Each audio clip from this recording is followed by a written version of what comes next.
The Guest by Lord Dunsany. A young man came into an ornate restaurant at 8 o'clock in London.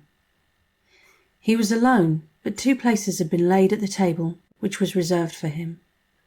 He had chosen the dinner very carefully, by letter, a week before. A waiter asked him about the other guest. "You probably won't see him till the coffee comes," the young man told him. So he was served alone. Those at adjacent tables might have noticed the young man continually addressing the empty chair and carrying on a monologue with it throughout his elaborate dinner. "I think you knew my father," he said to it over the soup. "I sent for you this evening," he continued, "because I want you to do me a good turn. In fact, I must insist on it." There was nothing eccentric about the man except for this habit of addressing an empty chair. Certainly he was eating as good a dinner as any sane man could wish for. After the burgundy had been served, he became more voluble in his monologue. Not that he spoiled his wine by drinking excessively. "We have several acquaintances in common," he said. "I met King Seti a year ago in Thebes. I think he has altered very little since you knew him. I thought his forehead a little low for a king's.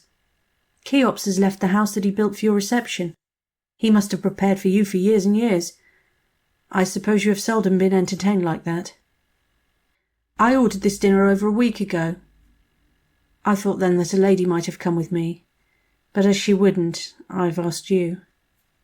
She may not after all be as lovely as Helen of Troy. Was Helen very lovely? Not when you knew her, perhaps. You were lucky in Cleopatra. You must have known her when she was in her prime. You never knew the mermaids, nor the fairies, nor the lovely goddesses of long ago. That's where we have the best of you."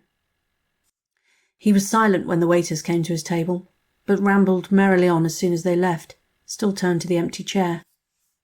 "You know, I saw you here in London only the other day. You were on a motor bus going down Ludgate Hill. It was going much too fast. London is a good place, but I shall be glad enough to leave it. It was in London that I met the lady that I was speaking about, and if it hadn't been for London, I probably shouldn't have met her. And if it hadn't been for London, she probably wouldn't have had so much besides me to amuse her. It cuts both ways." He paused once to order coffee, gazing earnestly at the waiter and putting a sovereign in his hand. "Don't let it be chicory," said he. The waiter brought the coffee, and the young man dropped a tabloid of some sort into his cup.